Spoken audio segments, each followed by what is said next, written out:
Olá, meus queridos irmãos e irmãs, amigos e amigas, que prazer estar aqui com vocês mais uma vez para este espaço de estudo da lição da Escola Sabatina. Eu sou o pastor Hélio Carnassara e estamos juntos nos canais da Safeliz que nos proporciona esta oportunidade tão especial. Minha gente querida, por incrível que pareça, chegamos à lição de número 13 do terceiro trimestre de 2025, a última lição. Passou que eu não vi esse trimestre, foi realmente muito rápido, não sei qual é a sua sensação, e nós estamos hoje nos despedindo com esse estudo, vamos nos despedir da lição, o livro de Êxodo, e vamos dar as boas-vindas para a próxima semana, lições de fé no livro de Josué. Se você ainda não tem a sua lição, eu quero motivá-lo a adquirir a sua lição. É tão bom que, além de acompanhar aqui a lição nos canais da Safeliz, que você também tenha a sua lição, que você possa ler, marcar, rabiscar ao lado da sua Bíblia. Isso certamente vai ajudar a fixar na sua compreensão as lições tão importantes que temos estudado aqui. E antes, então, de nós prosseguirmos para o estudo desta semana, maravilhoso estudo, intitulado O Tabernáculo, eu convido você a uma palavra de oração. Portanto, curve sua fronte, feche seus olhos e vamos orar. Senhor Deus, Pai nosso, graças te damos por este bendito privilégio de estudarmos a tua palavra cada dia e por termos a bênção de estudar a lição da Escola Sabatina. Que o Senhor nos ilumine, nos aqueça o coração, abra nossa mente para que tenhamos compreensão das lições que vamos estudar nesta semana e que as lições aprendidas possam se transformar em práticas incorporadas à nossa vida. Abençoe a cada pessoa, dá compreensão e entendimento a todos. É minha oração e eu peço em nome do Senhor Jesus. Amém. Uma palavra antes, irmãos, eu recebi uma ligação e também havia visto nas mensagens postas ali na Safeliz, o doutor Daniel Gimenez é um médico adventista da cidade de Arthur Nogueira, eu o conheço. Ele fez uma observação de que eu havia mencionado na lição da semana passada que Moisés havia atirado as tábuas como um ímpeto de reprovação ao pecado do povo. E ele disse, olha pastor, eu achei um texto de Ellen White, ele me deu a fonte, que está no volume 1 do Comentário Bíblico Adventista, onde lá na parte final aparecem os comentários de Ellen White, na página 1223, apareceu aqui a citação de Signs of the Times, uma revista de 20 de maio de 1880, onde Ellen White diz o seguinte: em completo desânimo e ira por causa do grande pecado do povo,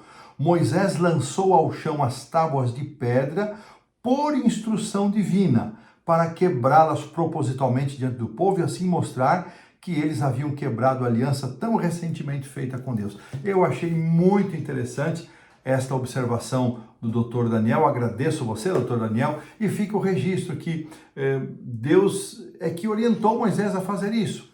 A lição até havia sugerido, quem sabe, o fato de Deus pedir que ele preparasse novas tábuas pudesse ser assim uma leve repreensão para ele, mas na verdade está aí, Deus orientou e com isso esclarecemos um ponto que eu mesmo jamais teria tido conhecimento se não fosse o Dr. Daniel. Muito obrigado e vamos então para frente para a lição O Tabernáculo.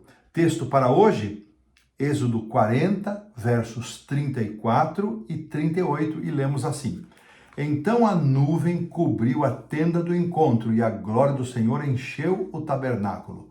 De dia a nuvem do Senhor repousava sobre o tabernáculo, e de noite havia fogo nela à vista de toda a casa de Israel em todas as suas jornadas. Nós vamos voltar a esse texto um pouco mais adiante aqui, deixa eu ver, na lição da quarta-feira. A porção reservada para esta semana são os capítulos finais do livro de Êxodo, capítulos 35 a 40. E como introdução, eu quero destacar para vocês, irmãos, que o tema central na lição desta semana é a construção do tabernáculo. E nós vamos ver como Moisés foi fiel, ele seguiu fielmente à risca todo o plano que lhe havia sido mostrado, que correspondia ao modelo do tabernáculo do santuário no céu.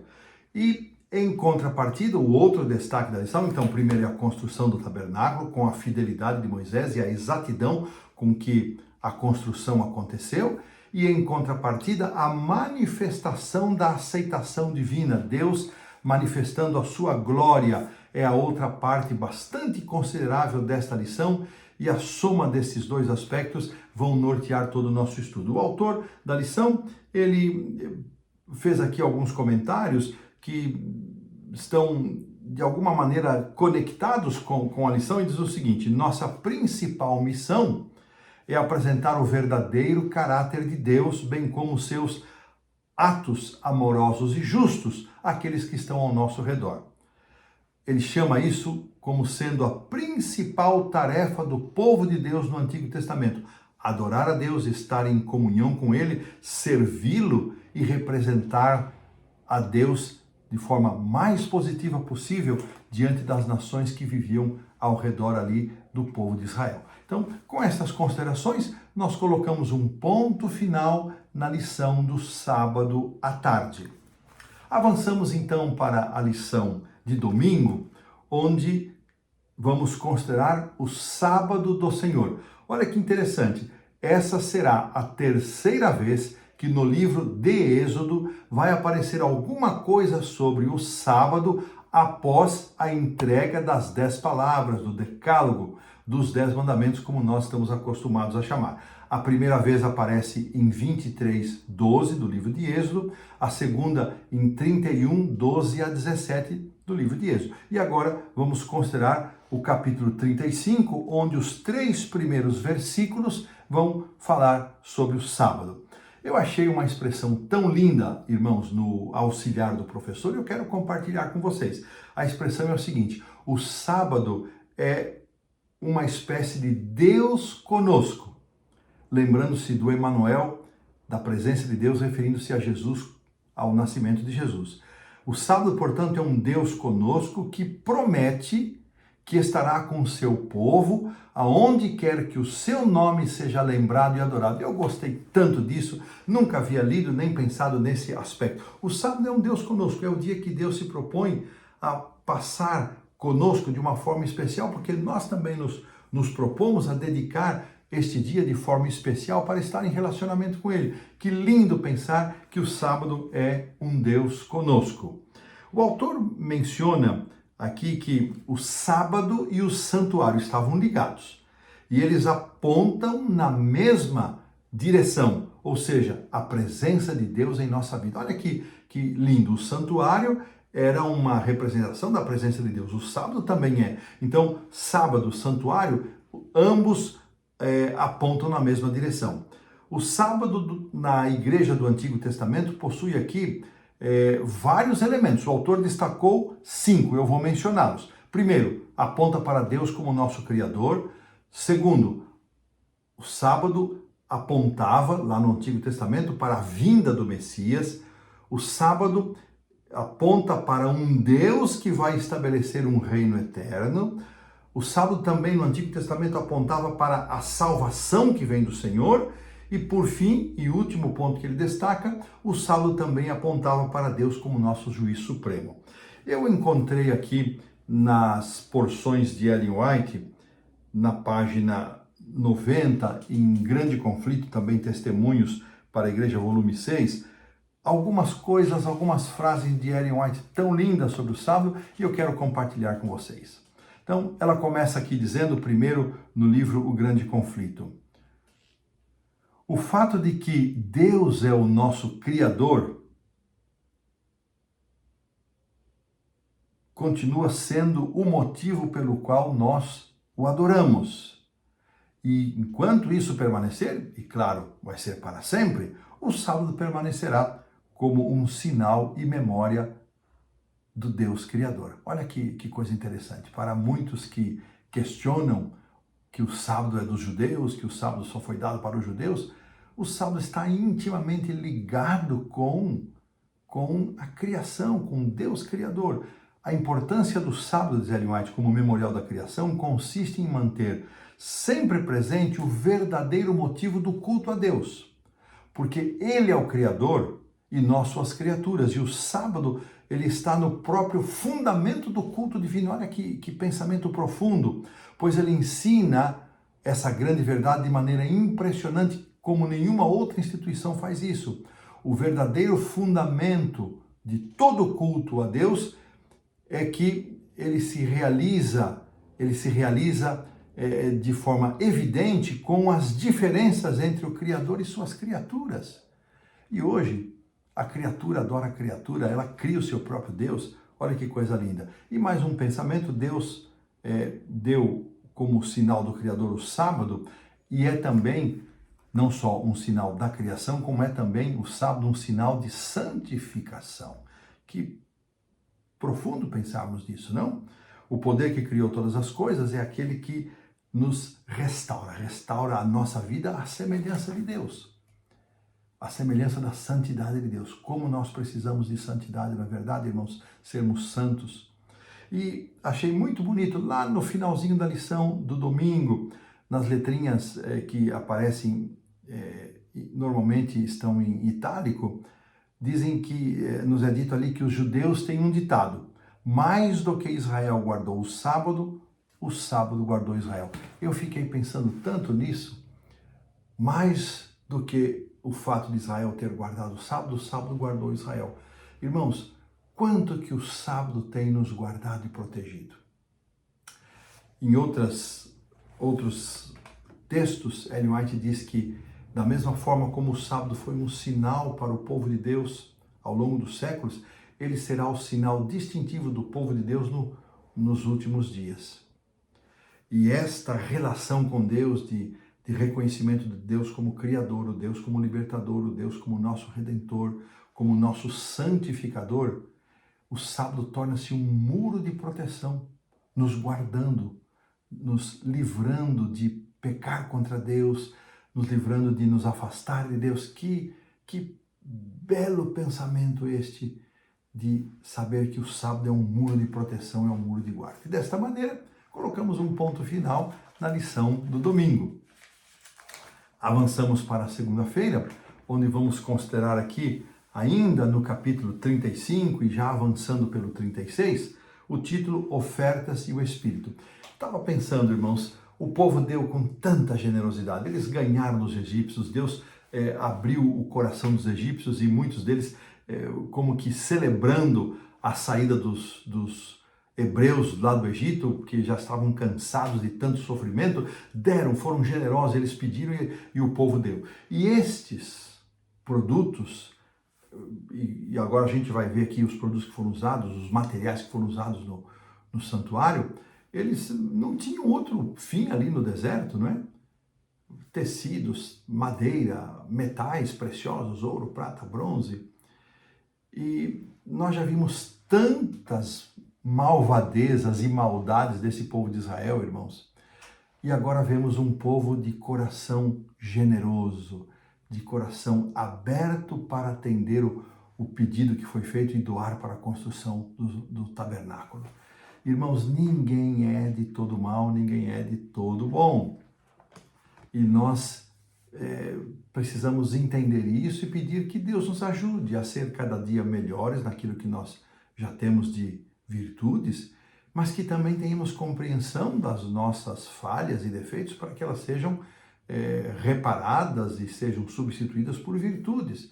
Então, antes de julgarmos qualquer pessoa e criticarmos alguém, este ou aquele, por isto ou por aquilo, vamos lembrar, irmãos, nem eu, nem você, nem ninguém é totalmente bondade, ninguém é totalmente maldade.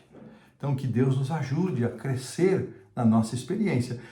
O povo foi tão generoso que Moisés chegou ao ponto de dizer, versos 5 a 7, basta, chega, já não precisa mais. Irmãos, vocês já pensaram se em nossas igrejas também houvesse esse espírito?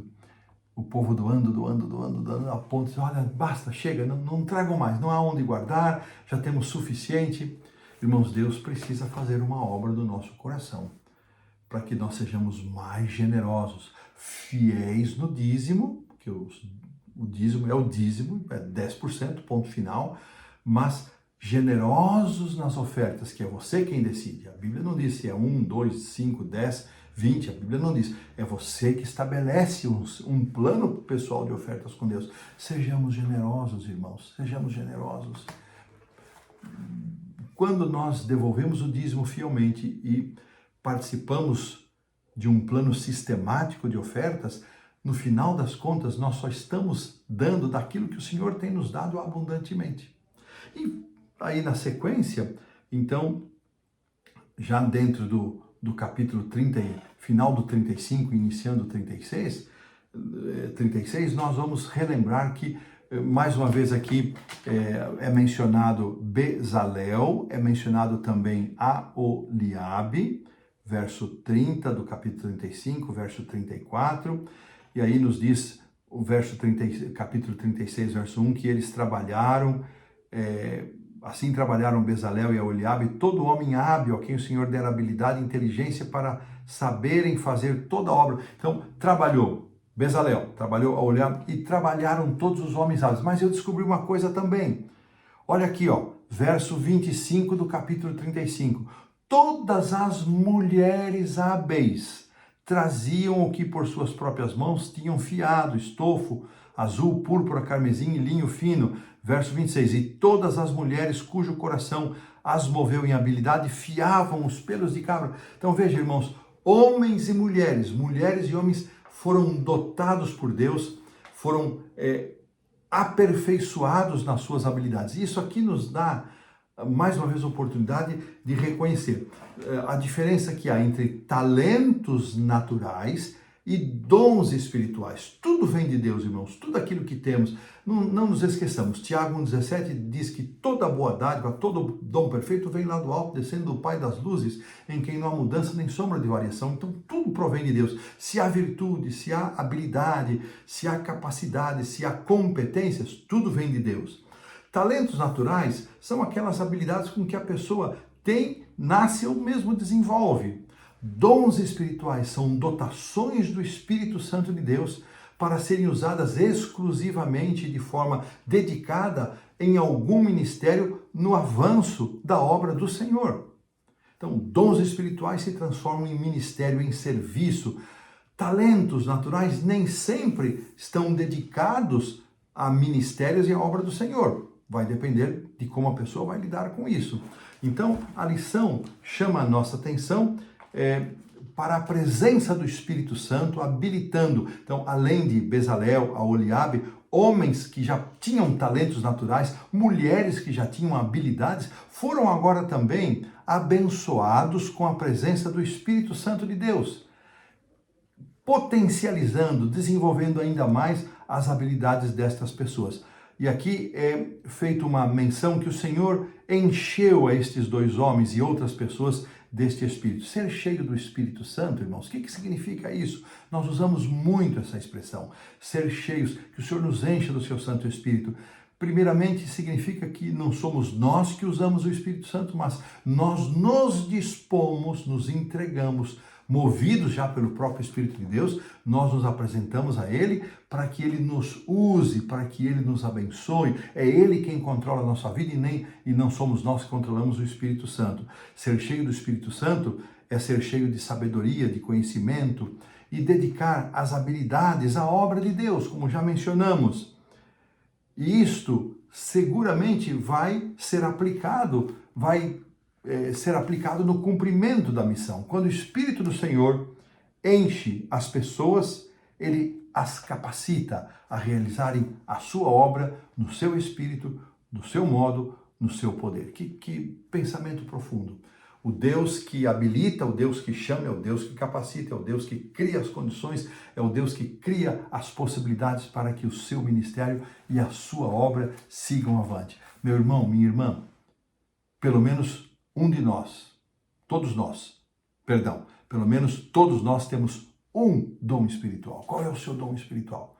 Para que o Espírito Santo aparelhou você no cumprimento da missão? Pense nisso. Tem você usado este dom espiritual? Tem convertido isso em algum serviço, em algum ministério? Você que tem talentos naturais, dados por Deus, você já pensou na possibilidade de dedicá-los ao serviço do Senhor? Lições para nós pensarmos, refletirmos e com esta reflexão, este chamado para nos dedicarmos a Deus fielmente com os dons que recebemos, com os talentos que recebemos de Deus, pomos um ponto final na lição da segunda-feira. Então, avançamos para a lição da terça-feira, cujo título é O Tabernáculo é Construído. Eu quero começar aqui, irmãos, destacando duas palavras que não estão na porção que nós estamos estudando, dos capítulos 35 a 40, mas eles apareceram, essas expressões apareceram no capítulo 25, verso 9, a palavra padrão, uma palavra em hebraico quer dizer padrão. Eu vou aqui procurar como ela foi posta aqui na versão que eu estou seguindo, deixa eu só um momentinho, irmãos, olha, 25:9, segundo tudo que eu te mostrar para modelo. Então, essa palavra modelo, em hebraico, ela quer dizer padrão. E depois, o 26:30, tem o seguinte destaque: levantarás o tabernáculo segundo o modelo. Esta é uma outra palavra que também foi traduzida como modelo, mas aqui no original hebraico é plano, é juízo. Então, padrão, plano. Olha, o plano que foi mostrado, o padrão que foi mostrado, é isso que você vai seguir. E, irmãos, olha que interessante. O autor teve o cuidado de destacar aqui quais foram as coisas que foram construídas no tabernáculo. Primeiro, a tenda em si, vamos chamar assim, o edifício na forma de uma tenda, com as suas laterais, as suas estacas e enfim, com tudo aquilo que era necessário, tecidos, cortinas e todas as partes que compunham as laterais e a cobertura. Segundo, a arca, que ficava lá no Santo dos Santos. A mesa, que ficava no santo, com os pães, para os pães da proposição. Depois o candelabro, que ficava em frente à mesa, também no santo. O altar de incenso, que também ficava no compartimento santo, de frente para o Santíssimo. Depois, já fora, o altar do holocausto, a bacia de bronze onde eles se lavavam, o pátio com a sua demarcação e todo o material, toda a série de utensílios, jarros, bacias, garfos, enfim, tudo que se utilizava para as facas, para os sacrifícios, estavam ali também preparados. E, finalmente, o capítulo 39 vai dar aqui a 10ª área de trabalho, foram as roupas, as vestes sacerdotais com todos os seus aparatos e também todas as especiarias e tudo aquilo que o moveu para a unção do santuário, para a unção também dos sacerdotes. Eu achei muito interessante isso. Essas cerimônias, antes de ir nas cerimônias, deixa eu pegar aqui uma declaração. Ellen White, eu achei muito linda, ela faz o seguinte destaque acerca da aparência do tabernáculo. As paredes chapeadas de ouro refletiam a luz do castiçal. Os brilhantes matizes das cortinas esplendidamente bordadas com seus anjos resplandecentes. A mesa e o altar de incenso com seu brilho dourado. Atrás do segundo véu, a arca sagrada e os querubins, e acima dela, a Shekinah, manifestação visível da presença de Jeová. Tudo era apenas um pálido reflexo dos esplendores do templo de Deus, no céu, o grande centro da obra da redenção divina. E aqui, Ellen também nos ajuda a entender aqui que a construção do tabernáculo, ela durou aproximadamente 6 meses. 6 meses. Quando ficou pronto, Moisés examinou todo o trabalho e fez uma avaliação e fez um pronunciamento acerca daquilo que ele havia encontrado. Então, 6 meses de construção, uma obra-prima, beleza, mas o santuário, irmãos, ele era um edifício pequeno e nem podia ser diferente, tinha que ser prático para ser desmontado e havia toda uma estratégia de como montar e desmontar esse tabernáculo, né? E os seus materiais foram usados também, escolhidos para que eles tivessem durabilidade ali enquanto durasse a peregrinação deles. Hebreus 8:5 nos diz que esse é apenas uma figura, apenas uma sombra da realidade, apenas uma sombra. E as suas cerimônias que também foram instituídas, elas mostravam, primeiro, como Deus aborrece o pecado e como lida com o pecado. Segundo, como ele salva aqueles que se arrependem. Terceiro, que destino terão os ímpios. E quarto, que o Senhor promete, que garantia ele oferece para a eliminação do mal. 4 pontos muito interessantes. Aqui depois são destacadas 2 cerimônias. Eram as cerimônias diárias, marcadas por várias cerimônias, por vários sacrifícios, o sacrifício contínuo das 9 da manhã, das 3 da tarde, e as ofertas que eram individuais. Então, ao longo do ano, diariamente, os sacerdotes oficiavam ali com esse serviço diário. Mas havia um dia no ano, o 10º dia do 7º mês, onde acontecia o dia da expiação, e este serviço tinha um caráter diferente do serviço diário. O serviço diário apontava para a recepção individual da salvação, apontava para a graça de Deus perdoando o pecador, caminho aberto para o perdão e para a aceitação. No serviço anual, o dia da expiação, era um dia de acerto de contas. Esse ministério, ele fazia um acerto de contas, era como que se uma limpeza, porque de uma forma ou outra, o sangue era levado, o sangue das vítimas era levado para dentro do tabernáculo, o sacerdote comia da sua carne, da carne dos sacrifícios. Então, nesse dia de acerto de contas, era uma purificação do santuário, era uma limpeza. Era como se um acerto de contas, olha, vamos retirar todo esse mal, todo esse sangue das vítimas que representam os pecados, tudo isso vai ser liberado porque houve perdão. E o sacerdote também fazia expiação por si mesmo, porque ele também era um representante do povo apontando para Jesus. E este ministério de 2 fases é o que Cristo realizou e realiza ainda no santuário celestial, onde ele efetua a obra de Deus em nosso favor, intercedendo por nós, e o juízo agora já em andamento.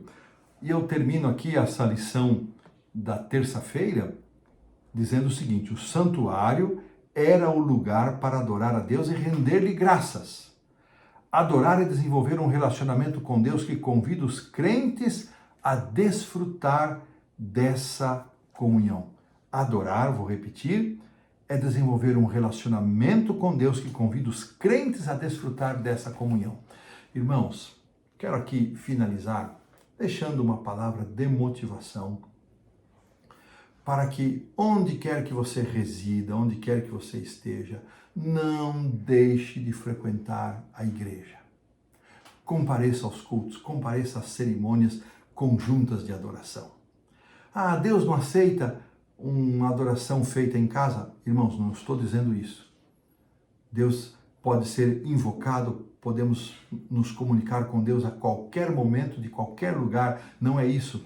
Mas o conselho da palavra de Deus e a própria instituição do Senhor Jesus Cristo criando a igreja é para que nós permanecêssemos juntos, para que nós estivéssemos unidos. E meu irmão, o graveto longe da fogueira, ele apaga, ele perde vigor. Então, a menos que seja por motivação, por circunstâncias extremas, de ordem maior, por motivos maiores, hoje há tantas facilidades, as pessoas se conectam com tantos cultos, ouvem 3, 4, 5 sermões num sábado, mas nada substitui o contato pessoal, o contato amigável com os nossos irmãos. Deixo aqui esta palavra reforçando este pensamento que adorar é desenvolver um relacionamento com Deus que convida os crentes a desfrutar dessa comunhão, pensando na nossa comunidade de crentes, nos reunindo a cada sábado para apresentar um culto de adoração aceitável a Deus. E desta maneira colocamos um ponto final na lição da terça-feira. Avançamos para a quarta-feira. Eu deixei para fazer um comentário aqui, ainda referente à construção do santuário, do tabernáculo.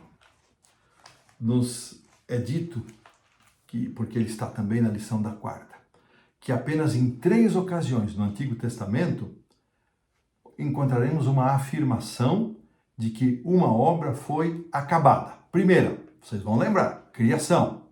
Está lá em Gênesis 2, de 1 a 3. Segundo, quando Moisés conclui o tabernáculo,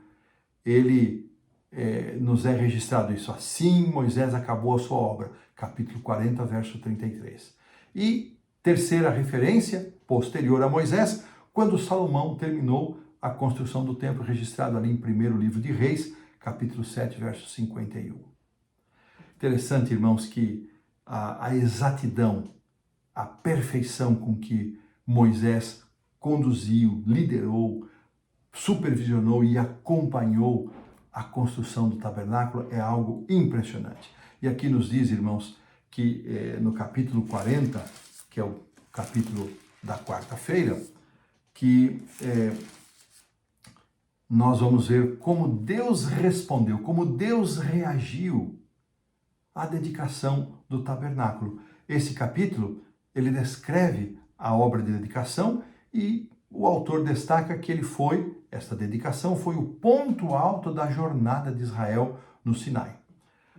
E aqui nos é dito que a presença do Senhor, depois da dedicação, depois de Moisés passar por todos os compartimentos ungindo, e olha que interessante, irmãos, foi a única vez que Moisés entrou no Santo dos Santos. Depois ele sendo líder de Deus, também não era permitido a ele, somente os sacerdotes da família de Arão é que tinha esta permissão. E Moisés, só nesta vez, fazendo a unção de todo o mobiliário do próprio sacerdote, dos sacerdotes, ele entrou ali e depois não mais.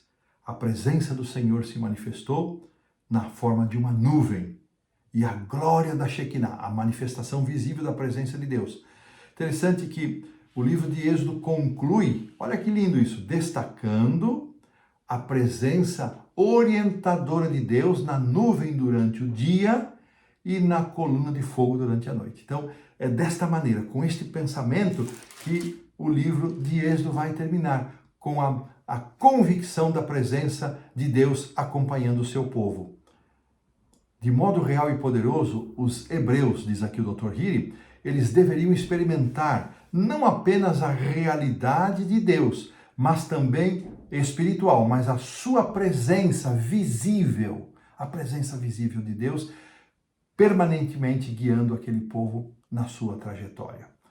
E aqui nos é dito então, repetindo, mencionando o capítulo 40, verso 2, que no primeiro dia, vou ler aqui, no primeiro dia do primeiro mês, o tabernáculo foi levantado.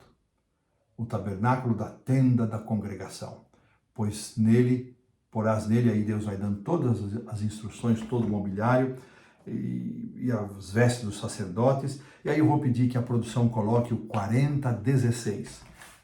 Livro de Êxodo 40:16 e 17. Por favor, produção. Nos é dito aqui o seguinte: esta será a terceira vez que nós teremos esta afirmação. E tudo fez Moisés segundo o Senhor lhe havia ordenado. Assim o fez.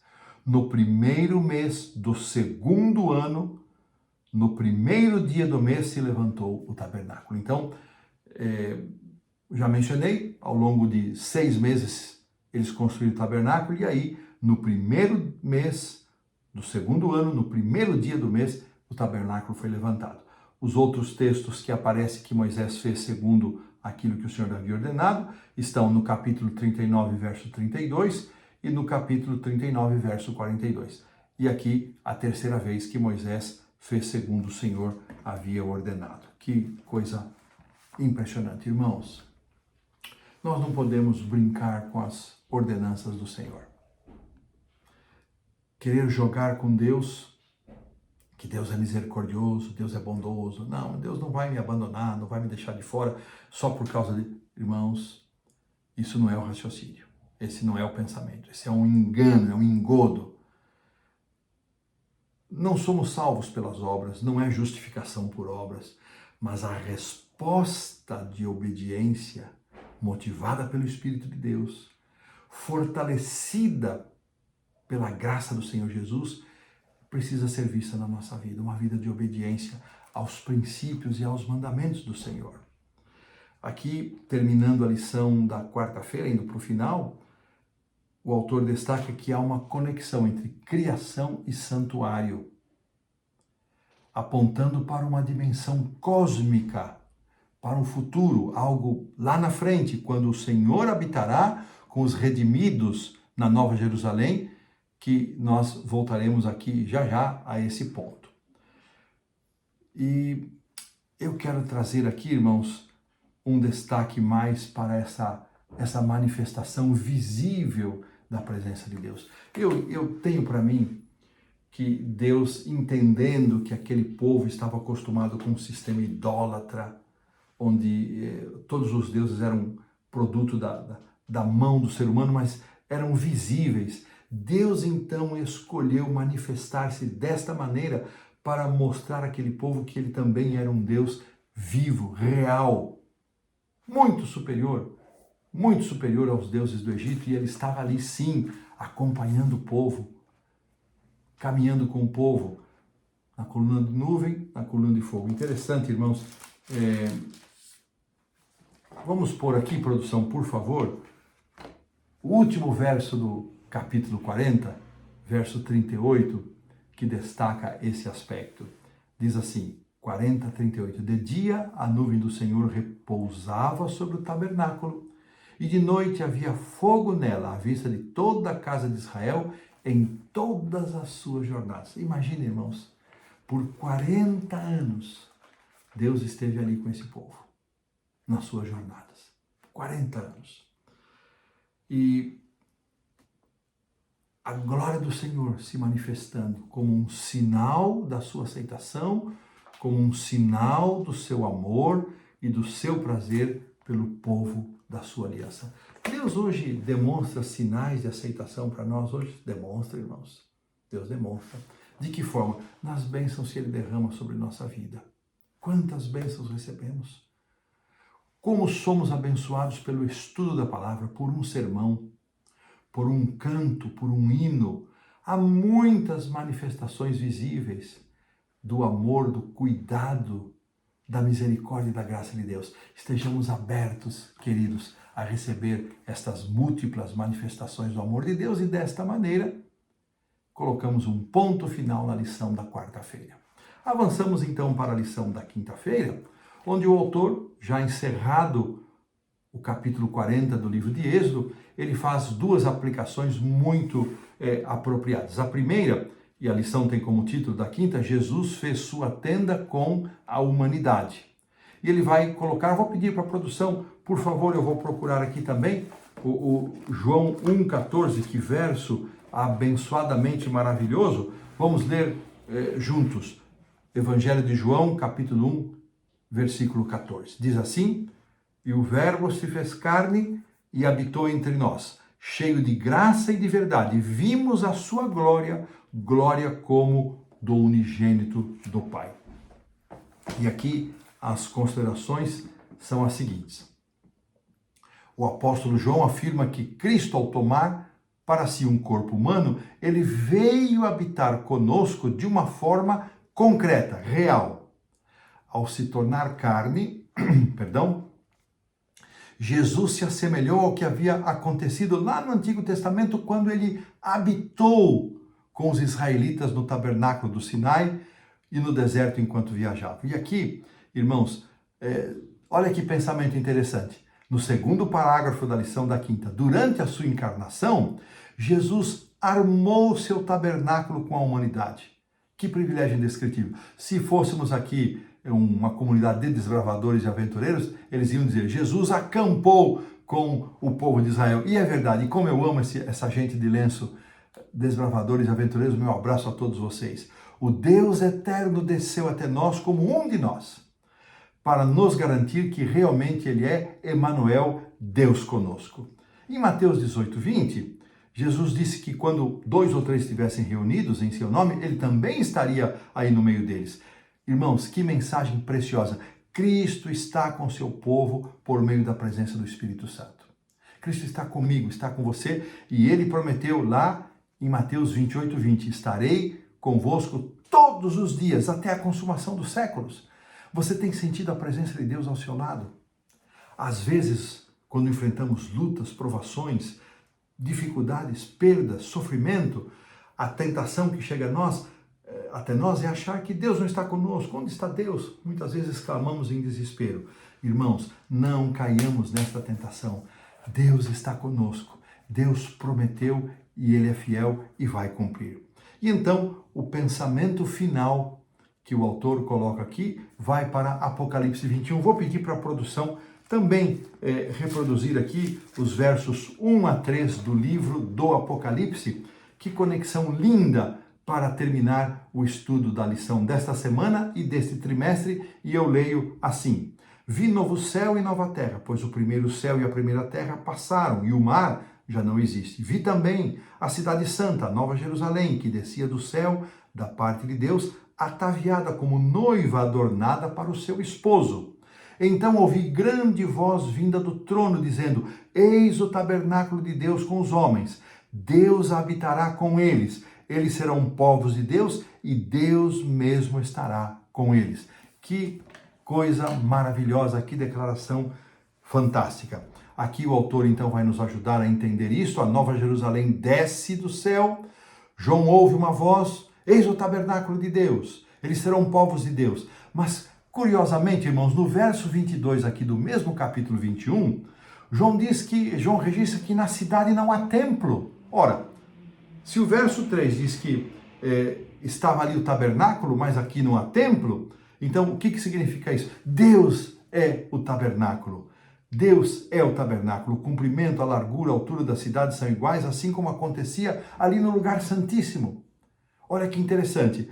A cidade tem proporções, dimensões não medidas, mesmo formato que possuía o tabernáculo, o Santo dos Santos, o Santíssimo, com todos os seus lados iguais, altura, comprimento e largura. Por toda a eternidade, em um mundo sem pecado, sem morte, sem sofrimento, nós habitaremos na presença imediata de Deus. Olha que interessante, a Santa Cidade guarda uma relação com o Santo dos Santos. Ali que Deus se manifestava, ali estava a presença de Deus. Não haverá necessidade de tabernáculo na eternidade, irmãos, porque Deus estará conosco, nós teremos a alegria de ver Deus face a face. Que maravilhosa esperança, que promessa bendita, que nós nos preparemos para isso, que Deus nos abençoe para alcançarmos esta graça e desta maneira, pomos um ponto final na lição da quinta-feira. Indo para a sexta-feira, vou pedir para a produção colocar aí, por favor, o pensamento que aparece no comentário bíblico de Andrews, no volume 1, que diz o seguinte, página 258. A construção do santuário foi precedida por um ato divino de redenção, a saber, a libertação de Israel do poder escravizador do Egito. Esta, por sua vez, foi sucedida pela disposição divina de entrar em um relacionamento de aliança com seu povo. Ele seria o Deus dos israelitas e eles se tornariam seu povo. O modo de relacionamento com ele e uns com os outros foi definido pela lei da aliança. O tabernáculo era, de fato, um lugar de encontro, um local onde Deus e os seres humanos se reuniam. Foi somente após a redenção e o estabelecimento de uma união permanente com o Senhor por meio da aliança que o povo passou a ter acesso a Deus em sua morada. Olha que pensamento interessante que nos fez, a mim pelo menos, me fez pensar bastante. E Ellen White, em Patriarcas e Profetas. Produção, coloca novamente aí, página 304. Nos serviços do tabernáculo e do templo, que mais tarde tomou seu lugar, o povo era ensinado todos os dias a respeito das grandes verdades relacionadas à morte de Cristo e ao seu ministério. Uma vez ao ano, a mente de todos era transportada para os acontecimentos finais do grande conflito entre Cristo e Satanás e para a purificação final do universo, tanto do pecado quanto de pecadores. Irmãos, o serviço diário do santuário deve trazer para nós a motivação para uma comunhão diária com Deus. E aqui eu destaco das 3 perguntas para refletir a segunda. É surpreendente que o Criador habitou no santuário no meio do povo. Ainda mais surpreendente é que ele habitou entre nós como um de nós, tornando-se humano numa expressão de amor.